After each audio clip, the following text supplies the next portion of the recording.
कि स्वामी जी महाराज किसी की जिम्मेदारी लेते हैं तो पूर्ण जिम्मेदारी निभाते हैं। एक घटना है, स्वामी जी महाराज के बहुत निकट के प्रेमी थे तारा बहन के पतिदेव महोदय, एक्साइज इंस्पेक्टर थे बनारस में, चौका घाट में रहते थे। अब अचानक उनका शरीर जब छूटने लगा तो स्वामी महाराज से उन्होंने कहा कि सरकार ये परिवार आपके भरोसे में छोड़ जा रहा हूँ। तो स्वामी महाराज को स्वीकार करना भी पड़ा। उन्होंने कहा ठीक है भाई। अब आश्रम बना तो तारा बहन को उनकी 2 लड़कियाँ और 1 लड़के, लड़का तो शायद नहीं पैदा हुआ था उस समय, बाद में पैदा हुआ आश्रम पर आने के बाद। तो ये 3 आदमी का परिवार लेकर के स्वामी महाराज आश्रम पर आ गए हैं, चिरौली संत आश्रम कृष्णा नगर में। अब हम वहाँ पहुँचे तो मुझे आश्चर्य का ठिकाना नहीं रहा, यहाँ तो परिवार रह रहा है। चूँकि हमारी बहन तारा बहन से पहले से मित्रता रखती थी, वो आर कन्या इंटर कॉलेज में टीचर थी यहाँ पर, नाम बिमला श्रीवास्तव नाम था। तो उसके मार्फत से मेरा परिचय हो गया था तारा बहन जी से। तो मैंने देखा स्वामी महाराज उनकी लड़कियों को पढ़ने के लिए साइकिल खरीदी थी और ट्यूशन भी लगवा दिया था घर पर। वहाँ आश्रम पर आकर ट्यूशन पढ़ाता था मास्टर, बड़ा प्यार करते थे। उनका एक बच्चा पैदा हुआ मुन्ना, उसको भी स्वामी महाराज बहुत मानते थे।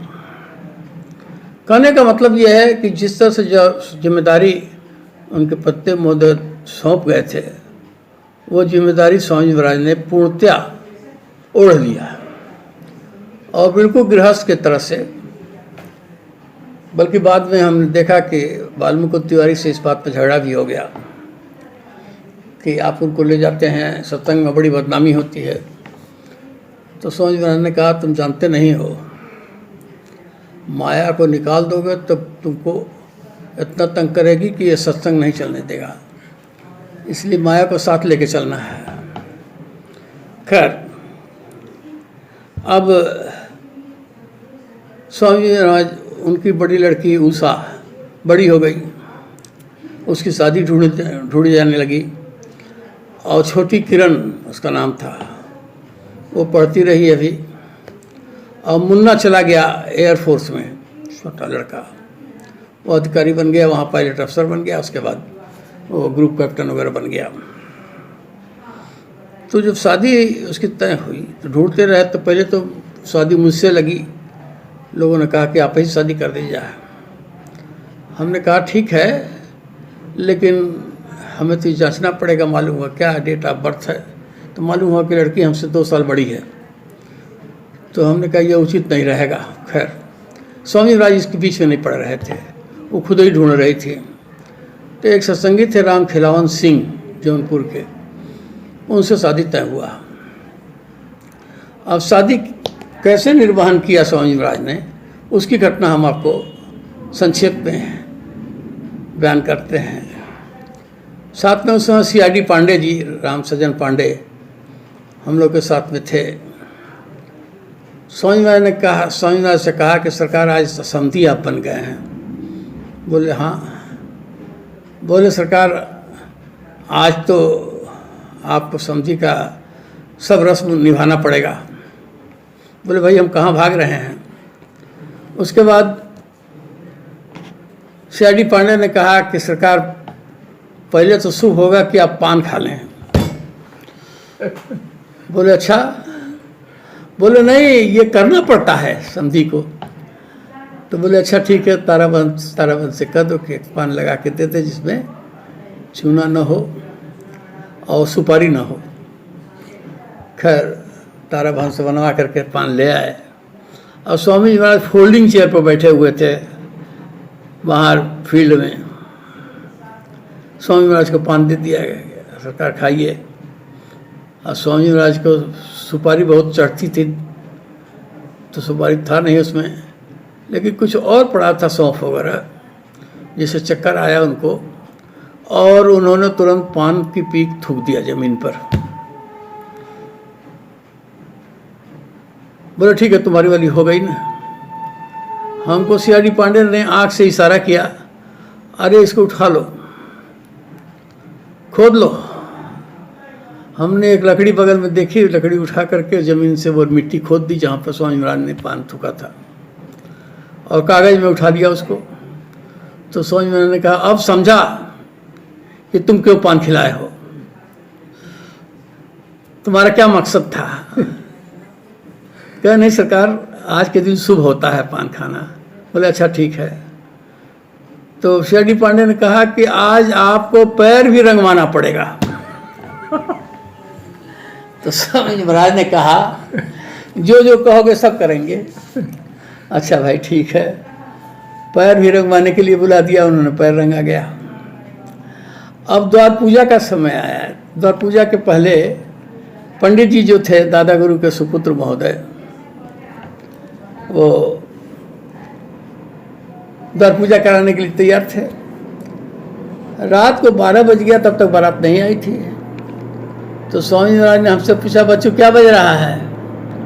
तो हम कहा सरकार 12 बज गया है। कहने 12 बजने का मतलब शून्य बज गया, कुछ नहीं है, शून्य। हमने कहा ठीक है। कहने ना इधर के ना उधर के।